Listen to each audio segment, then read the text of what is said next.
मोक्षमार्गस्य नेतारम् भेतारम् कर्मभूभृता ज्ञातारम् विश्वतत्त्वानां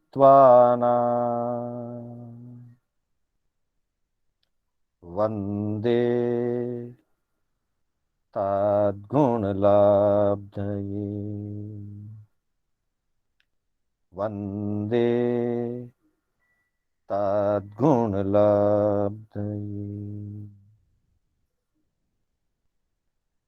अनंत उपकारी आस्था के आयाम चरम तीर्थंकर श्रमण भगवान महावीर को वंदन। प्रभु की परंपरा में विचरण करने वाले समस्त चारित्र आत्माओं को वंदन। आत्म बंधुओं, सुशील माताओं एवं बहनों, श्री कर्नाटक जैन स्वाध्याय संघ बैंगलोर के तत्वावधान में आयोजित आगम गाथा विवेचन की इस विशेष कक्षा में मैं आप सभी का हार्दिक स्वागत एवं अभिनंदन करता हूं। बंधुओं, हमारी कक्षा का यह आज 9वां सत्र प्रारंभ होने जा रहा है। इसके पूर्व विभिन्न आगमों के आधार से और विभिन्न गाथाओं के माध्यम से हमने धर्म स्वरूप, विनय स्वरूप, आत्म स्वरूप, कर्म स्वरूप, अप्रमत्त साधना स्वरूप, भाषा विवेक स्वरूप, श्रावक स्वरूप और प्रतिक्रमण स्वरूप की चर्चा हमने की थी। और मैं समझता हूं कि इन अलग अलग गाथाओं और आगमों के संदर्भ के माध्यम से हमें इन विषयों पर कुछ विशेष जानने का अवसर जरूर मिला होगा। बाकी तो हम इन आगमों को जितना गहराई से अध्ययन करेंगे उतना हम गहरा अध्ययन कर पाएंगे। लेकिन एक संकेत के रूप में, एक परिचय के रूप में हम यह सत्र आयोजित कर रहे हैं ताकि एक एक विषय का हमें एक परिचय रूप, आगमों के आधार से एक परिचय रूप हमें मिल जाए। फिर हम आगमों का और अध्ययन करके उसकी गहरी जानकारी अवश्य हम प्राप्त कर सकते हैं। तो इस तरह से 8 चरण हमारे पूरे हुए। आज हम इसके 9वें चरण में प्रवेश कर रहे हैं और 9वां चरण आज हमने ले रहा है क्षमा का। अर्थात क्षमा का क्या स्वरूप है, किस तरह से क्षमा मांगी जाती है, किस तरह से क्षमा प्रदान की जाती है। इन सारी बातों को हम एक एक गाथाओं के माध्यम से आगे बढ़ाएंगे। आज सबसे पहले इसकी पहली कक्षा में आवश्यक सूत्र के चौथे अध्ययन की अर्थात प्रतिक्रमण अध्ययन की यह गाथा है। और वैसे इस गाथा को तो हम प्राय बोलते रहते हैं, ये बहुत परिचित गाथा हमारी है। तो आइए इसका एक बार उच्चारण करें और फिर इसके बारे में थोड़ा सा चर्चा करेंगे हम। खामे मी सव्व जीवे सव्वे जीवा खमन्तु मे मित्ति मे सव्व भूयेषु वेरम मज्जम न केणयि। खामेमि सव्व जीवे सव्वे जीवा खमन्तु मे मित्ति मे सव्व भूयेषु वेरम मज्जम न केणयि। आवश्यक सूत्र के चौथे अध्ययन के अंतर्गत प्रतिक्रमण जो चौथा अध्ययन है, प्रतिक्रमण की पूर्णता खामेमी सव्य जीवा के पाठ से होती है। आगम के अध्ययन में भी, चौथे अध्ययन में, ये अंतिम से एक पहले की गाथा है। इसी की कड़ी में आगे एवं मैं आलो यम की जो गाथा हमने प्रतिक्रमण के संदर्भ में की थी, वो अंतिम गाथा है उस चौथे आवश्यक की, चौथे अध्ययन की। और जब हम विधिवत प्रतिक्रमण भी करते हैं तब भी यही बात आती है कि आखिर में यही गाथा बोली जाती है चौथे अध्ययन में, और उसके बाद में 18 पापस्थान का पाठ बोल करके चौथा अध्ययन पूरा होता है। इसका आशय यह है कि जब तक हम क्षमा याचना न कर लें और अपनी ओर से संसार के समस्त जीवों को क्षमा प्रदान न कर दें, वहां तक प्रतिक्रमण पूरा नहीं होता है। इसलिए हम 84 लाख जीव योनि का पाठ भी उच्चारण करते हैं उसी संदर्भ में। आयरियो उवजाय का पाठ भी उसी संदर्भ में हम उच्चारण करते हैं। सब जीवों से क्षमा याचना और क्षमा प्रदान भी। आयरियो उवजाय के पाठ में और 84 लाख जीव योनि के पाठ में हम सिर्फ क्षमा याचना करते हैं। हमसे कोई चूक हुई हो तो हम उसके लिए क्षमा मांगते हैं। लेकिन यह जो पाठ है खामेमी सव्य जीवा का, इसके दो रूप हैं, खामेमी सव्य जीवा या खामेमी सव्य जीवे, दोनों पाठ हैं। आगम में ज्यादातर यह पाठ दिया है सव्य जीवे, प्रतिक्रमण की पुस्तकों में ज्यादातर वो पाठ दिया है सब खामेमी सव्य जीवा। अर्थ एक ही है, भावार्थ में अंतर नहीं है। तो इस पाठ में हम क्षमा मांगते भी हैं और क्षमा प्रदान भी करते हैं। हम अपनी ओर से भी सब जीवों को क्षमा प्रदान करते हैं। और साथ ही क्षमा का मूल भाव क्या है, वो भाव इस गाथा के अंदर प्रस्तुत किया गया है। अर्थ को अगर हम देखें, खामेमी अर्थात मैं क्षमाता हूं, सब जीवे सब जीवों को, फिर आगे सव्वे जीवा खमंतु में, सव्वे जीवा सभी जीव, खमंतु में मुझे क्षमा करें। अब यहां देखिए दो बात आ रही है। पहली बात हम कह रहे हैं खामेमी सव्व जीवे, मैं क्षमाता हूं सब जीवों को। मतलब पहले मैं अपनी ओर से सब जीवों को क्षमा प्रदान कर रहा हूं। बंधुओं, अगले चरण में कहा सव्वे जीवा खमंतु में, सब जीव मुझे भी क्षमा करें। अर्थात मैंने पहले क्षमा प्रदान की और फिर क्षमा प्राप्त करने का भाव व्यक्त किया। ये वही बात हुई जैसे व्यवहार जगत में रेस्पेक्ट को लेकर के, मान सम्मान को लेकर के कहा जाता है कि give respect then take respect. पहले आप सबका सम्मान करिए तो आपको भी सबसे सम्मान मिल जाएगा। मैं अगर दूसरों का सम्मान नहीं कर सकता हूं, दूसरों का सम्मान नहीं करता हूं, और मैं चाहता हूं कि सारी दुनिया मेरा सम्मान करे, सब लोग मुझे सम्मानित करे, आदर की दृष्टि से देखें, तो ये शायद संभव नहीं है। इसलिए वहां हम कहते हैं give respect and then get respect. सम्मान दे करके सम्मान प्राप्त किया जाता है। यही बात यहां फलित हो रही है। खामेमी सव्व जीवे, मैं सब जीवों को क्षमा करता हूं। अर्थात मैं पहले अपनी ओर से सब जीवों को क्षमा करता हूं।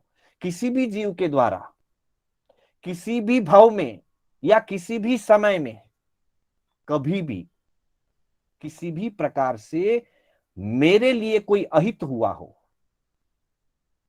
किसी ने मेरा अनादर किया हो, किसी ने मेरा अहित किया हो, किसी ने मेरा अपमान किया हो, किसी ने मुझे कटु वचन कहा हो, अथवा किसी भी रूप से मेरे प्रति किसी ने भी कोई गलती की हो, उसके लिए मैं उन सब जीवों को क्षमा कर रहा हूं। अपनी ओर से क्षमा कर रहा हूं, उन्होंने मांगी नहीं है, मैं क्षमा कर रहा हूं। मेरे मन में अब उनके प्रति कोई भी दुर्भाव नहीं रहेगा, द्वेष बुद्धि नहीं रहेगी। और तब मैं यह चाहता हूं कि बाकी के सारे जीव भी सव्वे जीवा खमंतु में, सब जीव मुझे भी क्षमा प्रदान कर दें। मतलब पहले मैंने क्षमा की, क्षमा प्रदान किया, और क्षमा प्रदान करने के बाद मैंने समायाचना की कि बाकी के सारे जीव भी मुझे क्षमा प्रदान कर दें। अगर मैं अपनी ओर से बहुत ही विनम्र भाव पूर्वक, बहुत ही अंतर्भाव पूर्वक सामने वाले जीवों को क्षमा प्रदान कर देता हूं, और उसके बाद अगर मैं क्षमा मांगता हूं, क्षमा याचना करता हूं, तो वे जीव भी संभवतः मुझे क्षमा कर देंगे। हो सकता है कभी ना करें तो मुझे दोबारा कोशिश करनी होगी, 4 बार कोशिश करनी होगी, बार बार कोशिश करनी होगी क्षमा पाने के लिए। लेकिन क्षमा करने के लिए तो मुझे खुद करना है, तो मैं तो पहले अपनी ओर से क्षमा कर। इसका एक आशय यह भी है कि जब मैं क्षमा कर देता हूं, तभी मैं क्षमा पाने का या क्षमा मांगने का अधिकारी बनता हूं। अगर मैं क्षमा नहीं करूं तो फिर मैं क्षमा मांगने का अधिकारी नहीं हूं, क्षमा पाने का अधिकारी तो हो ही नहीं सकता हूं, मांगने का ही अधिकारी नहीं बन पाता हूं, वो योग्यता ही नहीं पैदा होती है। मैं क्षमा नहीं करूं और सामने वाले से क्षमा मांगूं, ये कैसे हो सकता है? इसलिए पहले ये कहा, खामेमी सब जीवे, मैं अपनी ओर से सब जीवों को क्षमा करता हूं, और फिर उनसे क्षमा चाहता हूं कि बाकी के सारे जीव मुझे क्षमा कर दें। इसका मतलब मैं उसके योग्य तो बन गया, पात्र तो बन गया, लोग मुझे क्षमा कर दें। फिर कहा, पहली वाली जो पंक्ति है मुख्य रूप से वो बोलने की है। भाव तो चाहिए ही, पर बोलना है, क्योंकि मैं दूसरों को क्षमा कर रहा हूं और दूसरों से क्षमा मांग रहा हूं, इसलिए प्रत्यक्ष बोलना जरूरी है। दूसरी वाली जो पंक्ति है, वैसे तो हम उस दोनों पंक्तियां प्रत्यक्ष उच्चारण करते हैं, पर मूलतः दूसरी वाली जो पंक्ति है वो अपने भावों की शुद्धि के लिए। मित्ति में सब्ब भूयेषु, मित्ति यानी मैत्री, मेरी सब्ब भूयेषु, सभी प्राणियों के प्रति, प्राण भूत जीव सत्व, मेरी सब प्राणियों के प्रति, सब जीवों के प्रति मित्ति अर्थात मैत्री भाव है। ये मैं अनुभव करूं। जब मैंने क्षमा प्रदान कर दी है और क्षमा याचना कर दी है, तो फिर मेरे मन में किसी भी प्रकार की टीस नहीं रहनी चाहिए, किसी प्रकार की कसक नहीं रहनी चाहिए, किसी प्रकार की चुभन नहीं रहनी चाहिए, क्योंकि मैंने क्षमा मांग ली है और मैंने क्षमा प्रदान कर दिया है। इसलिए मेरे अंतर में प्राणी मात्र के प्रति मैत्री भावना है, अर्थात न किसी के प्रति मेरे अंदर राग भाव है और न किसी के प्रति मेरे अंदर द्वेष भाव है। ना मेरे अंदर किसी के प्रति स्वार्थपूर्ण मित्रता का भाव है, और ना ही किसी के प्रति मेरे अंदर में द्वेषपूर्ण रौद्रता का या शत्रुता का भाव है। अर्थात स्वार्थ जन्य, रागजन्य मित्रता भी मैं किसी से नहीं रखूं, और द्वेषजन्य रौद्र परिणाम युक्त शत्रुता भी किसी के साथ नहीं मानूं, क्योंकि ये मानने की बात है। मित्र और शत्रु कोई है नहीं, पर हमने अपने राग के कारण अथवा अपने द्वेष के कारण किसी को मित्र और किसी को शत्रु मान रखा है।